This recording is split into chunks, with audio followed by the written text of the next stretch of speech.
The Red Badge of Courage, an episode of the American Civil War, by Stephen Crane. Chapter 1.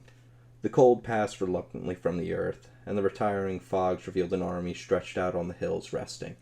As the landscape changed from brown to green, the army awakened, and began to tremble with eagerness at the noise of rumors. It cast its eyes upon the roads, which were growing from long troughs of liquid mud to proper thoroughfares. A river, amber-tinted in the shadow of its banks, purled the army's feet, and at night, when the stream had become of a sorrowful blackness, one could see across it the red eye-like gleam of hostile campfires set in the low brows of the distant hills. Once a certain tall soldier developed virtues, and went resolutely to wash a shirt. He came flying back from a brook waving his garment banner-like. He was swelled with a tale he had heard from a reliable friend, who had heard it from a truthful cavalryman, who had heard it from his trustworthy brother, one of the orderlies at division headquarters. He adopted the important air of a herald in red and gold. "We're going to move tomorrow, sure," he said pompously to a group in the company east. "We're going way up the river, cut cross, and come around behind 'em." To his attentive audience he drew a loud and elaborate plan of a very brilliant campaign. When he had finished, the blue cloth men scattered into the small arguing groups between the rows of squat brown huts. A Negro teamster, who had been dancing upon a crackerjack box with the hilarious encouragement of 20 soldiers, was deserted. He sat mournfully down. Smoke drifted lazily from a multitude of quaint chimneys. "It's a lie. That's all it is, a thunderin' lie," said another private loudly. His smooth face was flushed, and his hands were thrust sulkingly into his trousers pockets. He took the matter as an affront to him. "I don't believe the derned old army's ever going to move. We're set. I've got ready to move 8 times in the last 2 weeks, and we ain't moved yet." The tall soldier felt called upon to defend the truth of a rumor he himself had introduced. He and the loud one came near to fighting over it. A corporal began to swear before the assemblage. He had just put a costly board floor in his house, he said. During the early spring he had refrained from adding extensively to the comfort of his environment because he had felt that the army might start up on the march at any moment.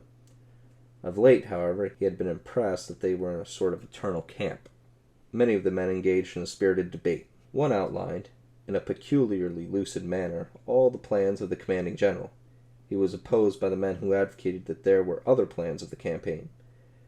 They clamored at each other, numbers making futile bids for the popular attention. Meanwhile, the soldier who had fetched the rumor bustled about with much importance. He was continuously assailed by questions. "What's up, Jim?" "The army's gone to move." "Ah, what you talking about?" "How you know it is?" "Well, you can believe me or not, just as you like it. I don't care a hang." There was much food for thought in the manner in which he replied. He came near to convincing them by disdaining to produce proofs. They grew much excited over it. There was a youthful private who listened with eager ears to the words of the tall soldier and to the varied comments of his comrades. After receiving a fill of discussions concerning marches and attacks, he went to his hut and crawled through an intricate hole that served it as a door. He wished to be alone with some new thoughts that had lately come to him. He lay down on a wide bunk that stretched across the end of the room. In the other end, cracker boxes were made to serve as furniture. They were grouped about the fireplace. A picture from an illustrated weekly was upon the log walls, and 3 rifles were paralleled on pegs. Equipments hung on handy projections, and some tin dishes lay upon a small pile of firewood. A folded tent was serving as a roof. The sunlight, without beating upon it, made it glow a light yellow shade. A small window shot of an oblique square of wither light upon the cluttered floor. The smoke from the fire at times neglected the clay chimney and wreathed into the room, and this flimsy chimney of clay and sticks made endless threats to set ablaze the whole establishment. The youth was in a little trance of astonishment. So they were at last going to fight. On the morrow, perhaps, there would be a battle, and he would be in it. For a time he was obliged to labor to make himself believe. He could not accept with assurance an omen that he was about to mingle in one of those great affairs of the earth. He had, of course, dreamed of battles all his life, of vague and bloody conflicts that had thrilled him with their sweep and fire. In visions he had seen himself in many struggles. He had imagined people secure in the shadow of his eagle-eyed prowess. But awake, he had regarded battles as crimson blotches on the pages of the past. He had put them as things of the bygone, with his thought images of heavy crowns and high castles. There was a portion of the world's history that he had regarded as the times of wars. But it, he thought, had long gone over the horizon and had disappeared forever. From his home, his youthful eyes had looked upon the war in his own country with distrust. It must be some sort of a play affair.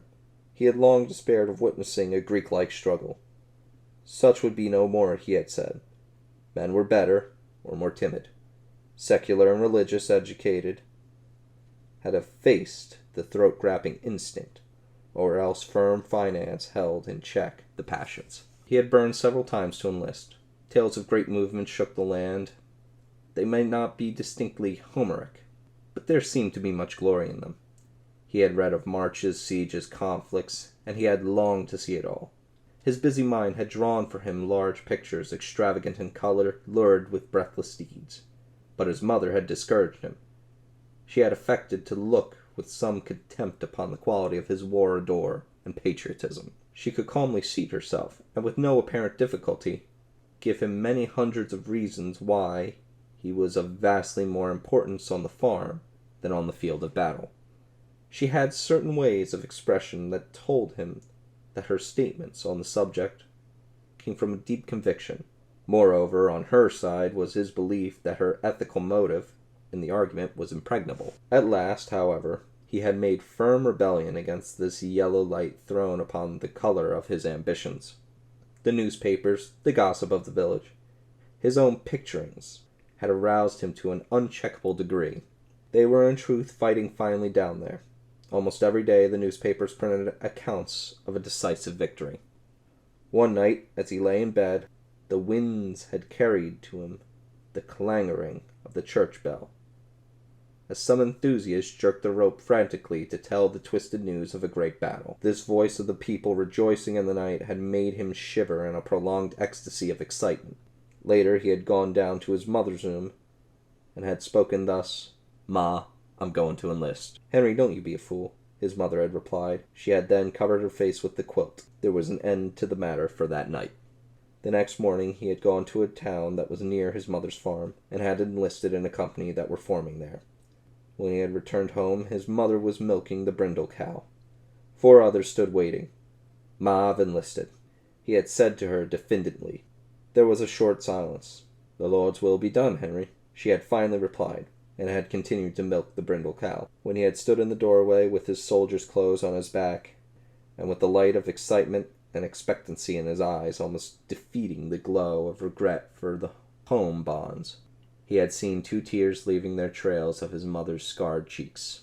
Still, she had disappointed him by saying nothing whatever about returning with his shield or on it. He had privately primed himself for a beautiful scene. He had prepared certain sentences which he thought could be used with touching effect, but her words destroyed his plans. She had doggedly peeled potatoes and addressed him as follows: "You watch out, Henry, and take a good care of yourself in this here fightin' business. You watch out and take good care of yourself. Don't go a-thinking you can lick the whole rebel army at the start, because you can't. You're just one little feller amongst a whole lot of others, and you've got to keep quiet and do what they tell you. I know how you are, Henry. I've net you 8 pairs of socks, Henry, and I've put in all your best shirts, because I want my boy to be just as warm and comfortable as anybody in the army. Whenever they get them holes in 'em, I want you to send 'em right away back to me, so's I can dern 'em. And all us be careful and choose your company. There's lots of bad men in the army, Henry.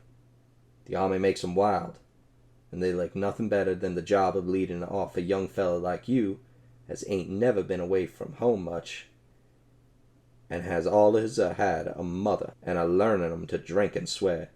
Keep clear of them folks, Henry.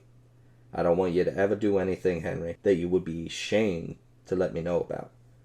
Just think, as if I was a-watching you. If you keep that in your mind allus, I guess you'll come out about right. You must always remember your father too, child, and remember he never drunk a drop of liquor in his life, and seldom swore a cross oath. I don't know what else to tell you, Henry, excepting that you must never do no shirking, child, on my account. If so be a time comes when you have to be kilt or do a mean thing, why, Henry, don't think of anything except what's right, because there's many a woman has to bear up against such things these times, and the Lord'll take care of us all. Don't forget about the socks and the shirts, child, and I've put a cup of blackberry jam with your bundle, because I know you like it above all things. Goodbye, Henry. Watch out and be a good boy. He had, of course, been impatient under the ordeal of this speech. It had not been quite what he expected, and he had borne it with an air of irritation. He departed feeling vague relief. Still, when he had looked back from the gate, he had seen his mother kneeling among the potato parings. Her brown face, upraised, was stained with tears, and her spare form was quivering. He bowed his head and went on, suddenly feeling ashamed of his purposes. From his house he had gone to the seminary to bid adieu to many schoolmates. They had thronged about him with wonder and admiration. He had felt the gulf now between them, and had swelled with calm pride. He and some of his fellows, who had donned blue, were quite overwhelmed with privileges for all of one afternoon, and it had been a very delicious thing. They had strutted. A certain light-haired girl had made vivacious fun at his martial spirit, but there was another, and darker girl, whom he had gazed at steadfastly, and he thought she grew demure and sad at the sight of his blue and brass. As he had walked down the path between the rows of oaks, he had turned his head and detected her at a window, watching his departure. As he perceived her, she had immediately begun to stare up through the high tree branches at the sky. He had seen a good deal of flurry and haste in her movements as she changed her attitude. He often thought of it. On the way to Washington, his spirit had soared. The regiment was fed and caressed at station after station until the youth had believed that he must be a hero. There was a lavish expenditure of bread and cold meats, coffee, and pickles and cheese. As he basked in the smiles of the girls and was patted and complimented by the old men, he had felt growing within him the strength to do mighty deeds of arms. After complicated journeyings, with many pauses, there had come months of monotonous life in a camp. He had the belief that real war was a series of death struggles, with small time in between for sleep and meals. But since his regiment had come to the field, the army had done little but sit still and try to keep warm. He was brought then gradually back to his old ideas. Greek-like struggles would be no more. Men were better or more timid. Secular and religious education had effaced the throat-grappling instinct, or else firm finance held in check the passions. He had grown to regard himself merely as part of a vast blue demonstration. His province was to look out, as far as he could, for his personal comfort. For recreation he could twiddle his thumbs and speculate on the thoughts which must agitate the minds of the generals. Also he was drilled and drilled and reviewed and drilled and drilled and reviewed. The only foes he had seen were some pickets along the river bank. They were a sun-tanned philosophical lot, who sometimes shot reflectively at the blue pickets. When reproached for this afterward, they usually expressed sorrow, and swore by their gods that the guns had exploded without their permission. The youth, on guard duty one night, conversed across the stream with one of them. He was a slightly ragged man, who spat skillfully between his shoes and possessed the great fund of bland and infantile assurance. The youth liked him personally. "Yank," the other had informed him, "you're a right dumb good feller." The sentiment, floating to him upon the still air, had made him temporarily regret war. Various veterans had told him tales. Some talked of grey, bewhiskered hordes, who were advancing with relentless curses, and chewing tobacco with unspeakable valor. Tremendous bodies of fierce soldiery, who were sweeping along like the Huns. Others spoke of tattered and eternally hungry men who fired despondent powders. "They'll charge through hells and fire and brimstone to get a holt of a haversack, and sech stomachs ain't a lastin' long," he was told. From the stories, the youth imagined the red live bones sticking out through slits in the faded uniforms. Still, he could not put a whole faith in the veterans' tales, for recruits were their prey. They talked much of smoke, fire, and blood, but he could not tell how much might be lies. They persistently yelled fresh fish at him, and were in no wise to be trusted. However, he perceived now that it did not greatly matter what kinds of soldiers he was going to fight, so long as they fought, which fact no one disputed. There was a more serious problem. He lay in his bunk pondering upon it. He tried to mathematically prove to himself that he would not run from a battle. Previously, he had never felt obliged to wrestle too seriously with this question. In his life, he had taken certain things for granted, never challenging his belief in ultimate success, and bothering little about means and roads. But here he was confronted with a thing of moment. It had suddenly appeared to him that perhaps in a battle he might run. He was forced to admit, as far as war was concerned, he knew nothing of himself. A sufficient time before he would have allowed the problem to kick its heels at the outer portals of his mind, but now he felt compelled to give serious attention to it. A little panic fear grew in his mind.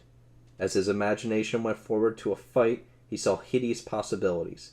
He contemplated the lurking menaces of the future, and failed in an effort to see himself standing stoutly in the midst of them. He recalled his visions of broken-bladed glory, but in the shadow of the impending tumult, he suspected them to be impossible pictures. He sprang from the bunk and began to pace nervously to and fro. "Good Lord, what's the matter with me?" he said aloud. He felt that in this crisis his laws of life were useless. Whatever he had learned of himself was here of no avail. He was an unknown quantity. He saw that he would again be obliged to experiment as he had in early youth. He must accumulate information of himself, and meanwhile he resolved to remain close upon his guard, lest those qualities of which he knew nothing should everlastingly disgrace him. "Good Lord!" he repeated in dismay. After a time the tall soldier slid dexterously through the hole. The loud private followed. They were wrangling. "That's all right," said the tall soldier as he entered. He waved his hand expressively. "You can believe me or not, just as you like. All you got to do is to sit down and wait as quiet as you can. Then pretty soon you'll find out I was right." His comrade grunted stubbornly. For a moment he had seemed to be searching for a formidable reply. Finally he said, "Well, you don't know everything in the world, do you?" "Didn't say I knew everything in the world," retorted the other sharply. He began to stow various articles snugly into his knapsack. The youth, pausing in his nervous walk, looked down at the busy figure. "Going to be a battle, sure as there is, Jim?" he asked. "Of course there is," replied the tall soldier. "Of course there is. You just wait till tomorrow, and you'll see one of the biggest battles ever was. You just wait." "Thunder!" said the youth. "Oh, you'll see fighting this time, my boy. It'll be a regular out-and-out fighting," added the tall soldier, with the air of a man who was about to exhibit a battle for the benefit of his friends. "Huh!" said the loud one from a corner. "Well," remarked the youth, "like as not this story'll turn out just like them others did." "Not much it won't," replied the tall soldier, exacerbated. "Not much it won't. Didn't the cavalry all start this morning?" He glared about him. No one denied his statement. "The cavalry started this morning," he continued. "They saw there ain't hardly any cavalry left in camp. They're going to Richmond, or someplace, while we fight all the Johnnies. It's some dodge like that. The regiment's got orders too. A feller what seen 'em go to headquarters told me a little while ago. And they're raising blazes all over camp. Anybody can see that." "Shucks," said the loud one. The youth remained silent for a time. At last he spoke to the tall soldier. "Jim!" "What? How do you think the regiment will do?" "Oh, they'll fight all right, I guess, after once they get into it," said the other with cold judgment. He made a fine use of the third person. "There's been heaps of fun poked at 'em, because they're new, of course, and all that. But they'll fight all right, I guess." "Think any of the boys will run?" persisted the youth. "Oh, there may be a few of 'em run, but there's them kind in every regiment, especially when they first goes under fire," said the other in a tolerant way. "Of course it might happen that the whole kit and boodle might start and run, if some big fighting come first off, and then again they might stay and fight like fun. But you can't bet on nothing. Course, they ain't never been under fire yet, and it ain't likely they'll lick the whole rebel army all at once the first time. But I think they'll fight better than some, if worse than others. That's the way I figure. They called the regiment Fresh Fish and everything. But the boys come to good stock. Most will fight like sin after they once get shoot, he said with mighty emphasis on the last 4 words. And you think you know? Began the loud soldier with scorn. The other turned savagely upon him. They had a rapid altercation in which they fastened upon each other various strange epithets. The youth at last interrupted them. Did you ever think you might run yourself, Jim? He asked. On concluding the sentence he laughed as if he had meant to aim a joke. The loud soldier also giggled. The tall private waved his hand. Well, said he profoundly, I've thought it might get too hot for Jim Conklin in some of them scrimmages, and if a whole lot of boys started and run, why, I suppose I'd start and run, and if I once started to run, I'd run like the devil, and no mistake. But if everybody was a-standing and a-fighting, why, I'd stand and fight. Be Jiminy, I would. I'll bet on it. Huh, said the loud one. The youth of this tale felt gratitude for these words of his comrade. He had feared that all of the untried men possessed a great and correct confidence. He now was in a measure reassured.